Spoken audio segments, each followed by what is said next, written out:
إن الله وملائكته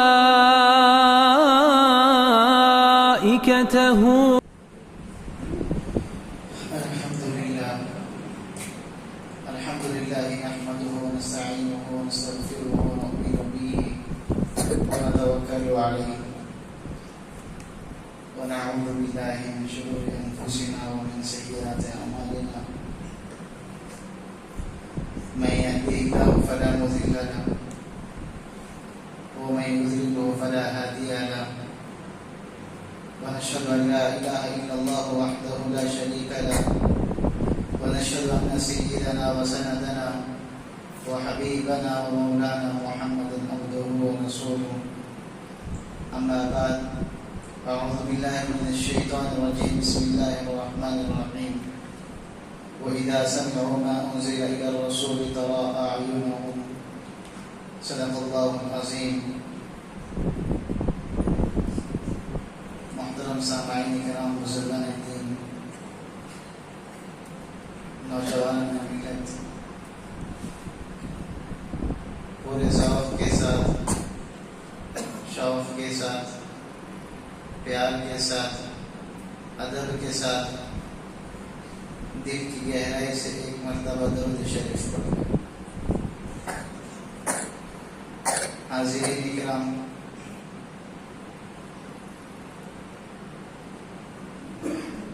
ساتواں پارہ وَإِذَا سَمِعُوا کی تفسیر چل رہی ہے۔ اس میں ابتدا میں یہود و نصارہ اور مشرکین یہود و نصارہ کے تعلق سے چھٹے پارے میں جو بات آئی تھی، یہ تینوں کی تینوں بھی مسلمانوں کے تعلق سے، اسلام کے تعلق سے بہت ہی بدظن ہیں، برے خیالات رکھنے والے ہیں، اسلام اور مسلمانوں کے دشمن ہیں۔ لیکن مشرکین اور یہود یہ دونوں تو زیادہ سخت دل کے ہیں، لیکن نصارہ اتنے نرم دل کے ہیں، لیکن پھر بھی ان کے دلوں میں جو ہے مسلمانوں کے تعلق سے، اسلام کے تعلق سے بہت ساری باتیں ہوتی ہیں۔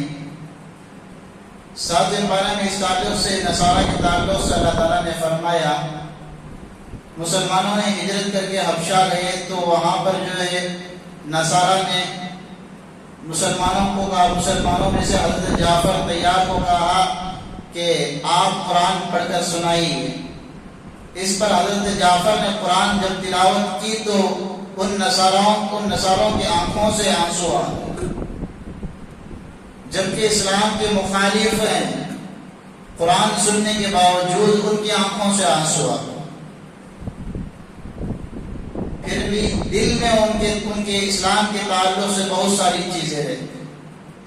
آج ہم لوگ قرآن سنتے ہیں، قرآن پڑھتے ہیں، قرآن کے اندر جنت کا لفظ استعمال ہوتا ہے، قرآن کے اندر جہنم کا تذکرہ ہوتا ہے، قرآن کے اندر جنت کے باغات کے تعلق سے بات ہوتی ہے، قرآن کے اندر جنت کی نہروں کے تعلق سے بات ہوتی ہے، قرآن کے اندر جہنم کے عذابات کے تعلق سے بات ہوتی ہے، لیکن پھر بھی مسلمانوں کی آنکھوں سے آنسو نہیں آتے۔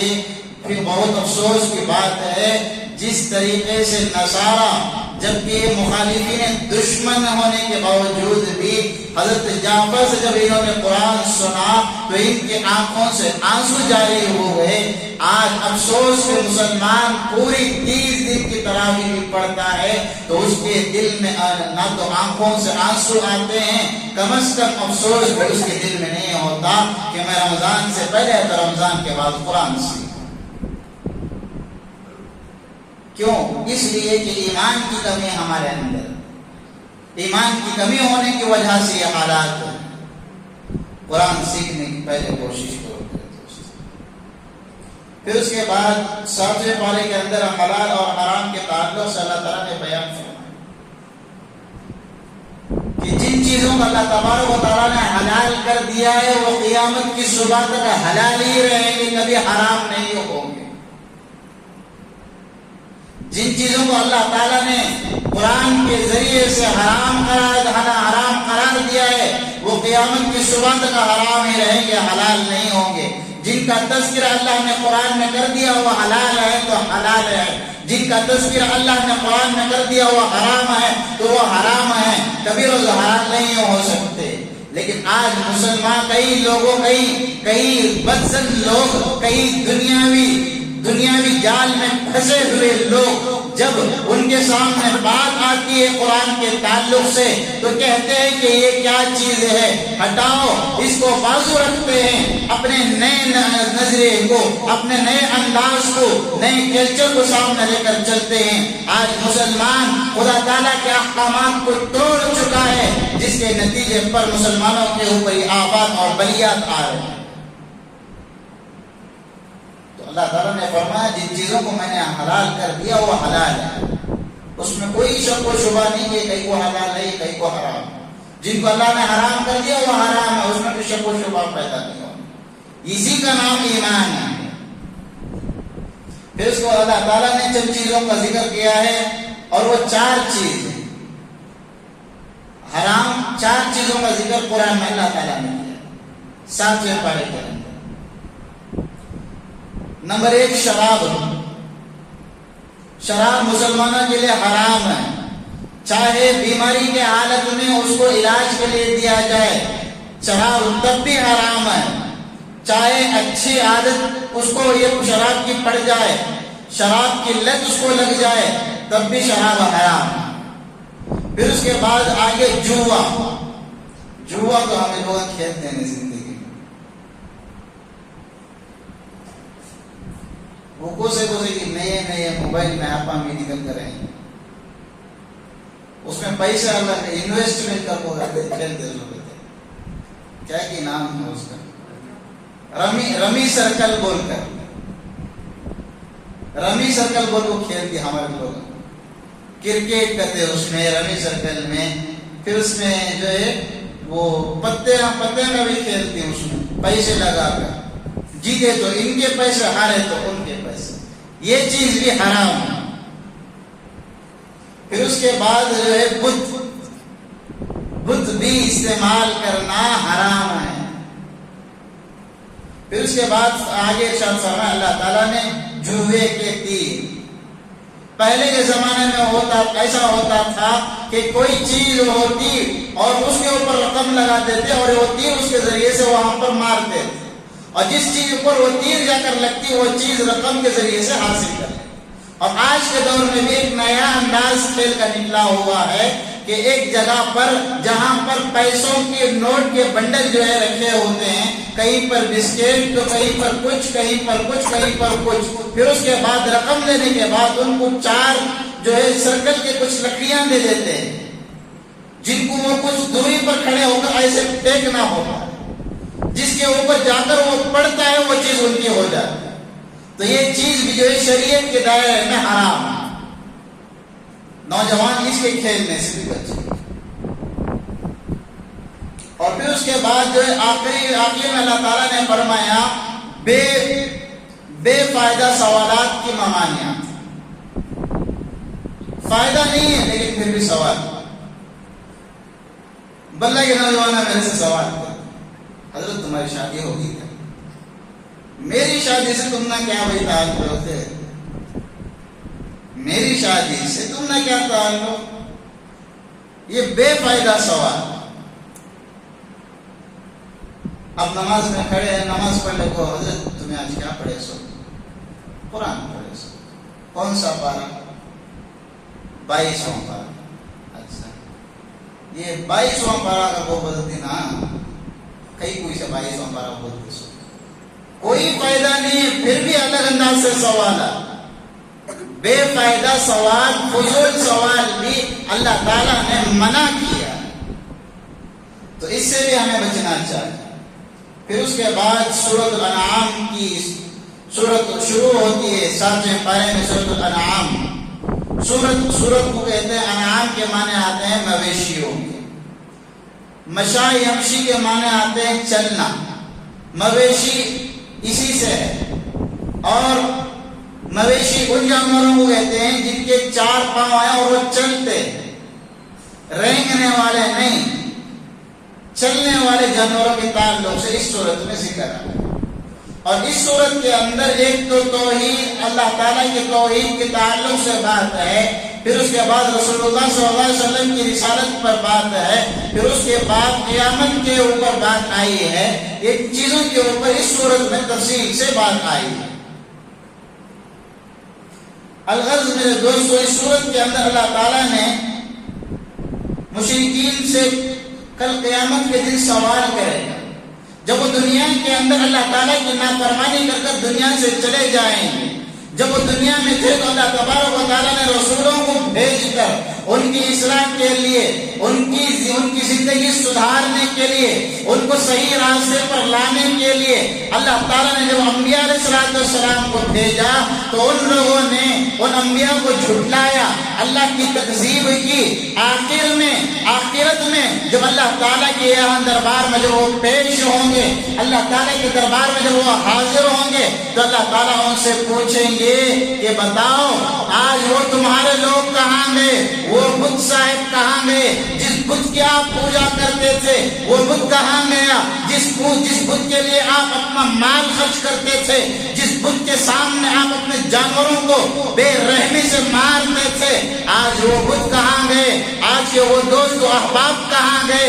اس پر وہ مشرکین کہیں گے کہ اے اللہ ہم تو مشرک نہیں تھے، ہم بتوں کی پوجا کرنے والے نہیں تھے، اے اللہ ہم تو تیرے ہی ماننے والے تھے۔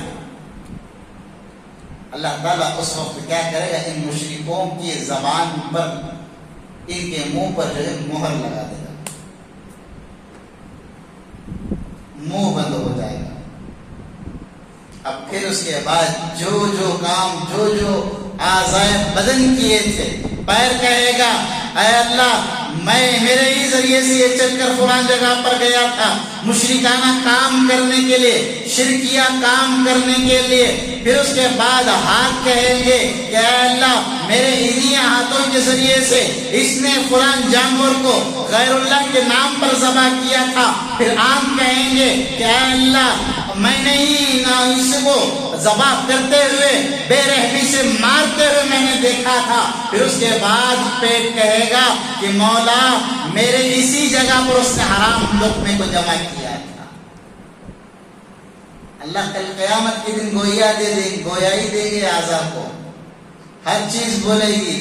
آج بند کمرے میں جیو کی مہربانی سے پورے جیتے رہتی، لیکن کل قیامت کے دن اللہ تعالیٰ جب پوچھتا کہ کیا تمہیں جیو کے سہارے سے جیے نہیں کیا، تو اس نے کو بولے نہیں اللہ میں نہیں کرے، اگر وہ بولے تو اللہ تعالیٰ کیا کرتا، زبان کو تالا ڈالتا، کو اس کی چابی جہنم میں پھینک ڈالتا، اور پھر اس کے بعد جو ہے ہاتھوں کو اجازت دیتا، ہاتھ گواہی دیتی کہ اے اللہ میرے ہی ذریعے سے اس نے موبائل میں ٹائپنگ کیا تھا، فلاں لڑکی سے چیٹنگ کیا تھا، میں ہی اس کے ذریعے سے کیا ہوں، یہی میری ذمہ دار ہے، میں کرنا نہیں چاہتا تھا لیکن پھر بھی اللہ اس نے کروایا۔ پھر آنکھ کہیں گے کہ مولا میں نے دیکھا اس نے فلاں لڑکی کو چیٹنگ کی۔ پھر اللہ تعالیٰ کہیں گے کہ بچے چلو اب سیدھا جہنم کا راستہ۔ ہر چیز کی گواہی ہوگی۔ کسی کے 5 روپے اٹھائیں گے، کل قیامت کے دن ہم کہیں گے زبان سے کہ اے اللہ ہم نے نہیں اٹھایا، اللہ تعالیٰ ہاتھ کو گویائی دے دیں گے، اور ہاتھ جو ہے کہے گا اے اللہ میں نے اٹھایا، اس کا حکم ہوا تھا میرے مجھ پر، اور میں اس کا آزاد تھا اس کے بدن کا، میں نے اس کو اٹھاتے ہوئے دیکھا، اور آج یہ جھوٹ بول رہا ہے۔ کسی تیسرے یا دوسرے آدمی کی گواہی نہیں چلے گی، آپ کے بدن کے اعضاء ہی آپ کے خلاف گواہی ہے۔ فلم دیکھنے واسطے تھیٹر گیا تھا، اللہ کے پاس پکڑے گا تو اللہ تعالیٰ کیا بولتا، اللہ تعالیٰ کے پاس کیا بولتا، نہیں اللہ میں نہیں گیا، دوست ہم بلانے کو چلے گئے تھے، اللہ تعالیٰ بولتا اب نہیں۔ جب گواہی دینے واسطے بدن کے اعضاء کو جب حکم ہوتا، اس نے بولتی ارادہ تو تیرا بھی تھا نا، انہوں بلانے کو گئے یا نہیں یہ الگ بات ہے، لیکن تیرا بھی تو ارادہ تھا فلم دیکھنے کا, تو بھی گیا تھا تھیٹر کو. وہ الگ بات ہے, انہیں برا لے کر گئے, بعد میں ان کو پکڑ تو پہلے تجھے پکڑ تو. ارادہ تیرا بھی تھا, جب تیرا ارادہ نہیں تھا تو منع کر دیتا, لیکن تو کیوں گئے؟ سوالات تو ہوں گے میرے دوست, خالی مشرکین کے لیے نہیں, مسلمانوں کے لیے بھی سوالات ہوں گے. پھر اس کے بعد کی آیتوں میں اللہ تبارک و تعالیٰ نے مشرکین کے تعلق سے کل قیامت کے دن جو سوالات ہوں گے ان سوالات کے تعلق سے بات کہ اللہ تعالیٰ کل قیامت کے دن مشرکین کو جب جمع کریں گے تو کہیں گے کہ آپ جن بتوں کی پرستش کرتے تھے, آپ جن بتوں کو لکشمی مانتے تھے, آج جن بتوں کو اپنا ہمسایہ مانتے تھے, اپنی مرادیں پوری کرنے کے واسطے الگ بت تھا, اپنی خواہشات پوری کرنے کے لیے الگ بت تھا, روزی روٹی مانگنے کے لیے الگ بت تھا, نکاح بیاہ کے اگر تقاضے آتے اس کے لیے الگ بت ہوتا تھا, اور کسی کی اولاد نہ ہو اس کے لیے الگ بت ہوتا تھا. آج بتاؤ, آپ میدان محشر میں اکیلے کھڑے ہو, کہاں چلے گئے وہ بتوں, وہ بت کہاں چلے گئے جن بتوں کی آپ پوجا کرتے تھے, جن بتوں کی آپ پرستش کرتے تھے, کہاں چلے گئے آپ کے وہ بت, کہاں چلے گئے؟ آج آپ میدان حشر میں اکیلے کھڑے ہیں, آپ کو کوئی پوچھنے والا نہیں ہے.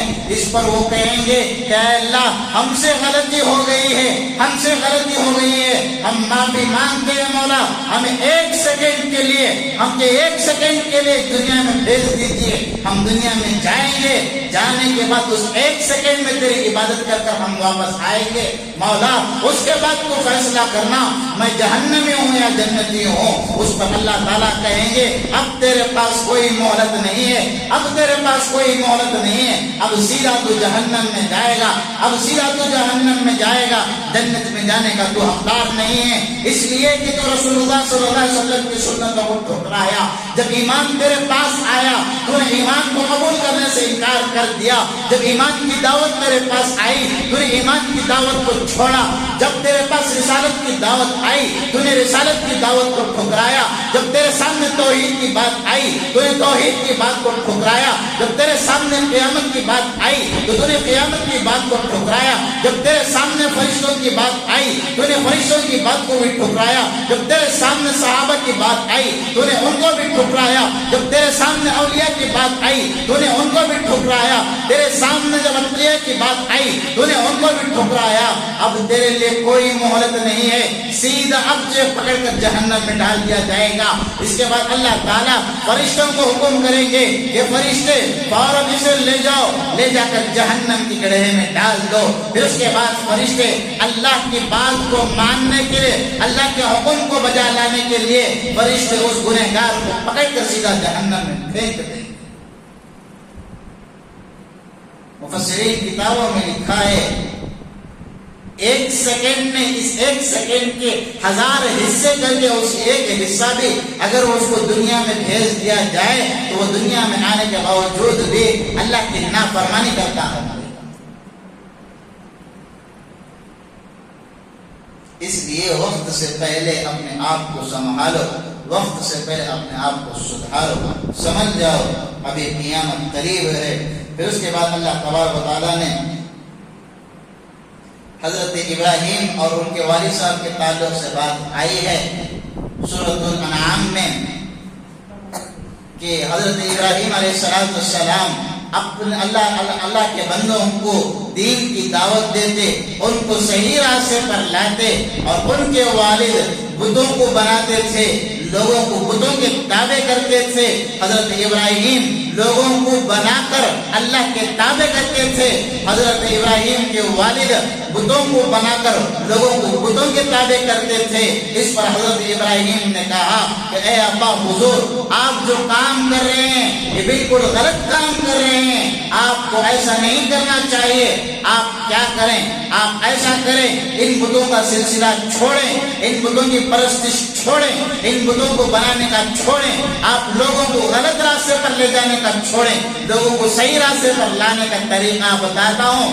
سب لوگوں کو اللہ کا ایک ہونے کا عقیدہ بتاؤ، سب لوگوں کو اللہ کی توحید بتاؤ، سب لوگوں کو میری نبوت کے تعلق سے اعلان کرو، میں اللہ کا بھیجا ہوا نبی ہوں، اللہ ایک ہے، اللہ ایک ہے، اس کی عبادت کرو، اس کے علاوہ کوئی معبود نہیں۔ لیکن آخر میں حضرت ابراہیم کی بات کو نہیں سنا گیا۔ پھر اس کے بعد محشر میں سوال و جواب کے تعلق سے جس کا تذکرہ میں اوپر ہی کر دیا ہے، پھر اس کے بعد سورہ انعام میں آخر میں اللہ تعالیٰ نے آخری آیت میں ارشاد فرمایا ان صلاتی و نسکی و محیای للہ رب العالمین۔ اللہ تعالیٰ یہاں پر فرما رہے ہیں آپ کچھ بھی کرو، چاہے حج کرو، چاہے نماز پڑھو، چاہے زکات دو، کچھ بھی کوئی بھی نیک کام کرو، اللہ کے لیے آپ کا کام ہونا چاہیے، غیروں کے دکھانے کے لیے نہیں۔ آپ چاہے مسجد میں 100 روپے خرچ کرو یا 1000 روپے لگاؤ، اللہ کی رضامندی کے لیے کرو، اللہ کے لیے کرو، اللہ آپ کے اعمال کو قبول کریں گے۔ جب آپ اللہ کے اعمال کو کرتے ہو، اللہ کے بتائے ہوئے طریقے کو، اللہ کے کاموں کو کرتے ہو، لیکن اس میں آپ کی انا پرستی ہو، اس میں آپ دوسروں کو دکھانے کے لیے کام کر رہے ہو، جتنے اعمال آپ کریں گے اللہ تعالیٰ سارے کے سارے اعمال کو نیست و نابود کر دیں۔ آپ 10 اعمال کر رہے ہو اچھے، لیکن اس میں دوسروں کو دکھانے کے تعلق سے آپ نے کام کیا ہے تو یہ سارے کے سارے اعمال برباد ہو جائیں۔ تو کوئی بھی کام کرے تو کیا کرنا؟ اللہ کے لیے کرنا۔ کس کے لیے؟ اللہ کے لیے کرنا، اللہ کے علاوہ کسی کے لیے نہیں کرنا۔ تو یہاں تک سورۃ الانعام کے تعلق سے تفسیر تھی۔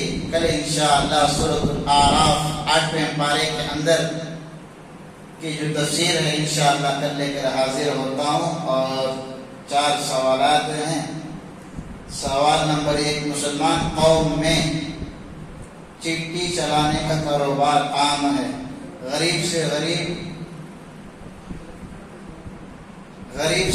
مسلمان بھی چیٹی ڈالتا ہے کیونکہ اس کی بیٹی کی شادی کرنی ہے۔ معلوم کرنا یہ کہ چیٹی کا کاروبار اسلام میں جائز ہے یا نہیں۔ چیٹی کا کاروبار جو ہے کاروبار نہیں ہے، اصل میں شرعی طریقے کی چیٹی خورا اندازی کہا جاتا ہے۔ آپ یہ کرنا چاہتے ہیں تو اس کی شریعت میں اجازت ہے، آپ یہ کر سکتے ہیں۔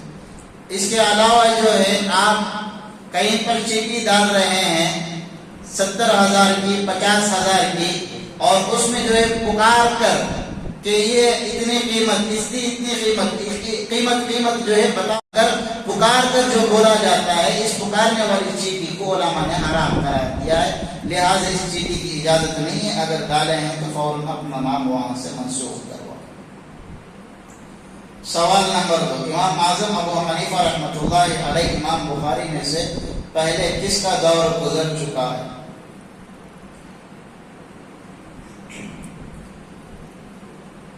امام اعظم ابو حنیفہ رحمۃ اللہ علیہ اور امام بخاری میں سے کس کا دور پہلے گزر چکا ہے؟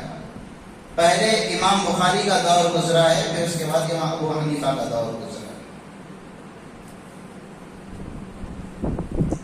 پھر اس کے بعد اور ایک سوال ہے، نکاح کے فوراً بعد ولیمہ کرنا کیسا ہے؟ ولیمے کی دعوت دونوں فریقین مل کر کرنا کیسا ہے؟ آج کل ولیمے میں دولہا دلہن دونوں مل کر کیک کاٹتے ہیں، کیا اس طرح کا ولیمہ جائز ہے؟ شریعت میں کس طرح کا ولیمہ کرنے کا حکم؟ ولیمے کے تعلق سے دیکھیے آپ صلی اللہ علیہ وسلم کے پاس ایک صحابی رسول حاضر ہوئے تو ان کے بدن پر, ان کے کپڑوں کے اوپر کچھ داغ لگا ہوا, دھبا لگا ہوا عطر کا. تو اللہ کے نبی صلی اللہ علیہ وسلم دیکھنے کے بعد پوچھے کہ آپ کے کپڑوں پر دھبا کس طریقے کا؟ تو انہوں نے بتایا کہ اے اللہ کے نبی میرا نکاح ہو گیا ہے. تو آپ صلی اللہ علیہ وسلم نے کہا کہ جتنی استطاعت ہے یا تو ایک بکرا یا 2 بکرا ذبح کر کے آپ اپنا ولیمہ کریں, جتنی استطاعت ہے. یہاں پر اللہ کے نبی علیہ السلام نے یہ نہیں فرمایا کہ آپ آدھے بکرے کی رقم جمع کرو, آپ کے لیے کہ گھر والے آدھے رقم کی بکرے کی رقم جمع کرو, پھر اس کے بعد دونوں مل کر جو ہے ایک بکرا لے کر ذبح کر کے اس سے ولیمہ کرو. یہ چیز نہیں فرمائی. اللہ کے نبی نے یہ فرمایا آپ کی استطاعت کتنی ہے, 2 بکرے کی طاقت ہے تو 2 بکرے خرید کر ولیمہ کرو, ایک کی طاقت ہے تو ایک بکری کے ذریعے سے ولیمہ کرو. اور جو یہ فریقین کا مسئلہ ہے کہ دونوں مل کر ولیمہ کرتے ہیں, بالکل درست نہیں ہے.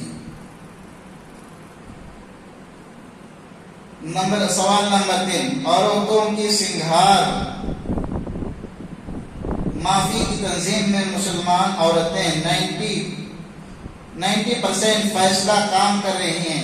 اس تنظیم کا مقصد سود کو بڑھانا ہے. ہماری قوم کی عورتوں کو کس طرح سے روکا جائے؟ اس سوال کا جواب اگر چاہتے ہیں تو مجھ سے براہ راست سامنے آ کر ملے, انشاءاللہ اس سوال کا جواب دوں گا.